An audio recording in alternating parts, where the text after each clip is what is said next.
Hey, it's me, MLB. Here is chapter 14 of Rapid Fate Online, and this one is titled Dagger. Okay, we need a small dagger, Butterfly said as he took the lead and dragged you with him, your hand still wrapped around his wrist. He took you to the closest blacksmith store and entered. The owner of the store had a green cursor above his head, so you knew he was a fellow player. Sir, Butterfly addressed the blacksmith, we need one of your daggers. Nothing flashy, just lightweight, easy to use and store. Certainly, Butterfly, the blacksmith replied, walking around from his bench and taking the hooded top player to a dagger cabinet. You let the two boys discuss daggers while you looked around the shop.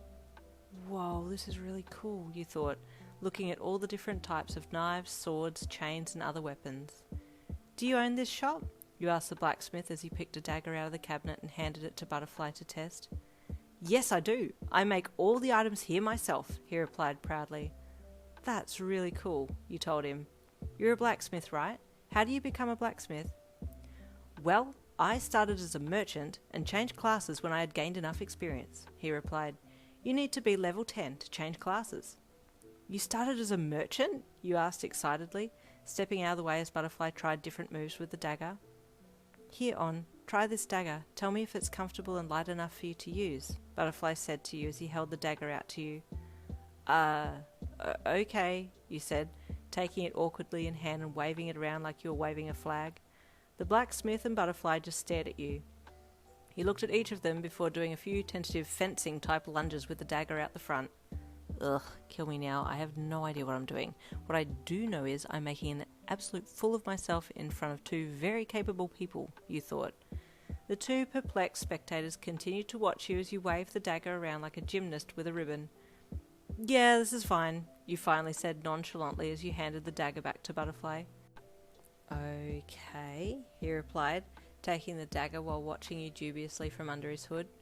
Sir, we'll take this one, he said, turning to the blacksmith who was still quite concerned and worried about you in particular handling the dagger. As long as you're teaching her, Butterfly, I have no concerns, he said, eyeing you as he took the dagger back over to the counter and scanned it. That will be 90 mahi for the dagger.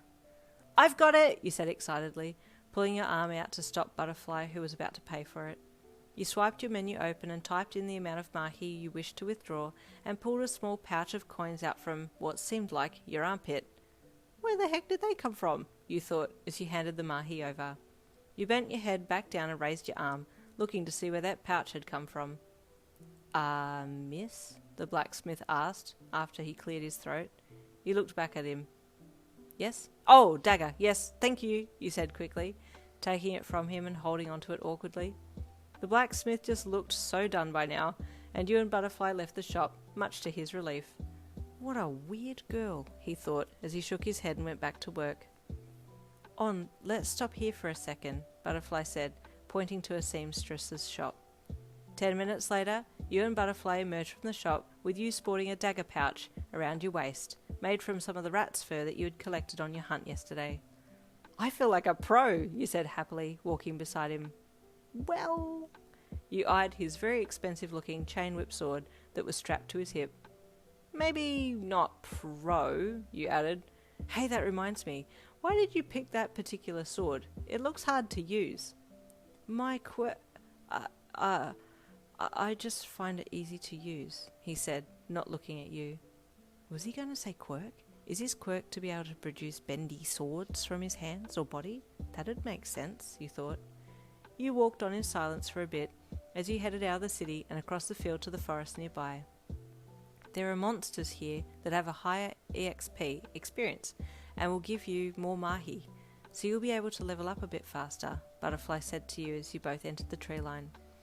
Use your dagger like a pin and make sure the tip is the first point of impact, he added. Like popping a balloon? You asked. Yes, he replied, keeping an eye out for any monster attacks. Here comes a viper on. Draw your dagger. He stepped back and reached one hand to his sword in case he might need it. You grabbed your dagger and looked in the direction that he was looking and spotted a viper snake in the foliage of a tree nearby, its beady red eyes glaring at you, with the red cursor showing ominously above its head. How do I attack it? You called to Butterfly from over your shoulder as you raised your dagger with both hands and held it up in front of you, tip pointed directly at the snake. Step forward on, Butterfly encouraged. You took a shaky step forward and kept your dagger pointed at the snake. The snake's tongue flicked out of its mouth as it slid closer to you while raising its head. It's engaged with you now on, Butterfly narrated from behind you. When it's within strike range, just jump forward and jab it with the tip of your dagger. Okay, you replied hesitantly as the snake got closer. No, on, don't step back, Butterfly called. Instinctively, you had taken a step back in fear. Sorry, you called and stepped forward as a little scared squeak escaped your lips. That's it, on, jump now, Butterfly called. You lunged forward and jabbed the snake with the tip of your dagger just as it went to open its mouth to bite you. Suddenly it burst into a million crystals and evaporated. I did it, you hollered, jumping up and down. Viper defeated, a sign popped up. Experience 8, Mahi 10, items dropped 1 snakeskin. And there ends chapter 14. Stay tuned for chapter 15.